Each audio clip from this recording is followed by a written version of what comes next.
Welcome to my little food item here. I'm going to prepare today for food for thought. We have special soup. It's called iguana flavored soup. This is a meal in which we use vegetables, fruit, and various spices and oils. And then what we do is we start off first here with the mushrooms. Jim is going to assist me here on preparing the food. We start off with the mushrooms. We add the mushrooms to the wok at a medium heat. And we add, at the beginning, of course, you must add the olive oil. So we do that. Now, one of my special ingredients is baby oil. We use baby oil because baby oil gives the iguana the skin texture that he needs to maintain his moisture while basting for hours and hours. Once we remove the iguana from the soup, then his skin is not damaged by having to sit in this soup for so long. 12 hours is usually the minimum time required for the soup to absorb the flavor of the lizard. That's okay, we'll run them down later. Okay, so that is the other ingredient. Next we add garlic.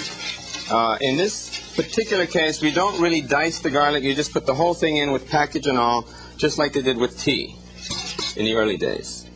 Then we have the hot pepper. Okay, we add the hot pepper.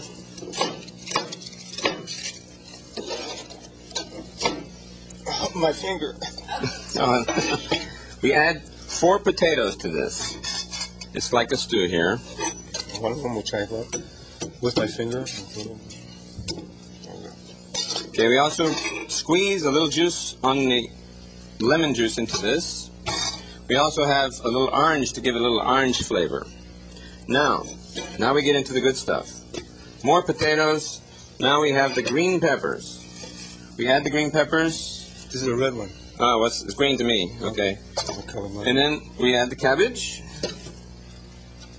The carrots. We dice the carrots a little bit. Okay, then we add some cilantro and other green things. Some green onions. You're going to save the apple for dessert? Some celery. No, there's a special use for the fruit. Okay. Now, you must understand that since the iguana has to sit in this thing for at least 12 hours during the night, the next day, after the soup has acquired the iguana flavor, pretty right. It's going to have to sit for 12 hours at a low heat. We don't want to cook the iguana. We just want to get the ingredients to absorb the taste of the iguana. So what we need to do is we need to keep the iguana happy during this whole time. So that's what the apple is for.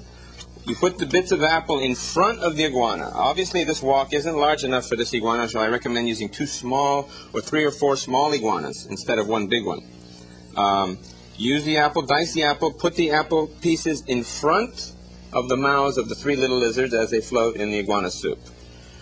Then we add the 2 final ingredients. 1 pea pod. This is what gives it all the characteristic flavor. Some cinnamon. Now, a lot of people don't understand why I put cinnamon in soup, but if you put a little bit, it's one of the ingredients of curry. We, of course, have sesame oil to give it that oriental flavor, some masala for the Indian flavor, some crushed mint for Indian flavor, some red peppers to accentuate. Don't put the peppers in until the iguana has been removed, because it might hurt the skin of the lizard. Last ingredient is the black pepper. And if you're doing any kind of catering, if you're doing any catering for parties and you happen to be catering a government function, you can always add... Is this the right kind of mushroom? Yes. That's imiscamal. This is the final ingredient. We have here a culture that was created by the CIA of a special virus that we use for government functions. Okay, that's it. There's 2 more. I have 4 varieties of viruses here that we can use for those occasions when you want to cater those big government functions. And here's the last thing, lentils. Now, we don't actually eat the lentils. We simply soak the whole package in there, puncture little holes in it, and let the lentil flavor get permeated into the soup. And one more thing, you need 2 more things here, bean sprouts and grapes. Again, these are not for the soup. This is for the iguana to eat while he's basting in there for 12 hours. And that's it. Now, the final ingredient is an egg. What we do here is we take the hard structure, the bony structure of the lizard, and you crack the egg firmly, smack in the middle of the third eye. Let the egg droop over his eyes. It clears the skin of all that, of the steaming food off his face, and it relieves. It's a nice mask for the iguana, so that by the end of the session, you can peel off the mask on the iguana, and he has nice, new, fresh skin. So thank you very much. Thank you, Jim. Thank you. Yeah, it was very entertaining. This is a great recipe. I think I'm going to try this for this. Well, we're going to have it tonight when this is over. All right. Yeah. All right, thank you.